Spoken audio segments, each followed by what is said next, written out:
Ce lac, au pied des sommets pyrénéens, Nadine et Pascal Witz s'y rendaient très souvent en famille. Il a appris à pêcher dans ces arbres là, où on démêlait souvent les nœuds de fil à pêche et où on venait malgré l'interdiction se baigner régulièrement.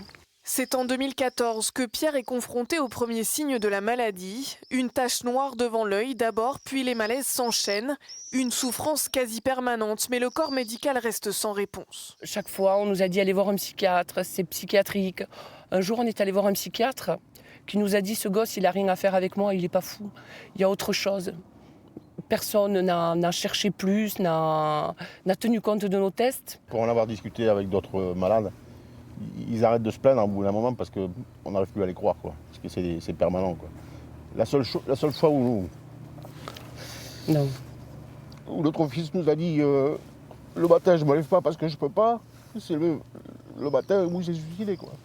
Un test effectué dans un laboratoire privé revient finalement positif à la maladie de Lyme. Prise en charge à l'hôpital de Lannemezan, l'état de Pierre s'améliore, mais un malaise le conduit à nouveau aux urgences en janvier 2019.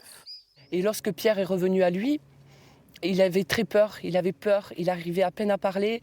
Et il m'a dit « Maman, je ne veux pas retourner dans le coma.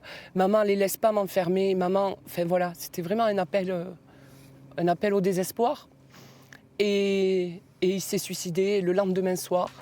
Ces errements thérapeutiques, le docteur Gauzy tente d'y remédier tous les jours, lui dont l'expertise vient d'être reconnue officiellement.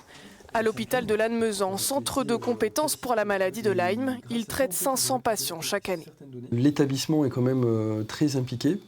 De ce fait, il va y avoir un recrutement de médecins, plutôt de médecins généralistes, qui ont quand même une certaine expérience dans la maladie de Lyme.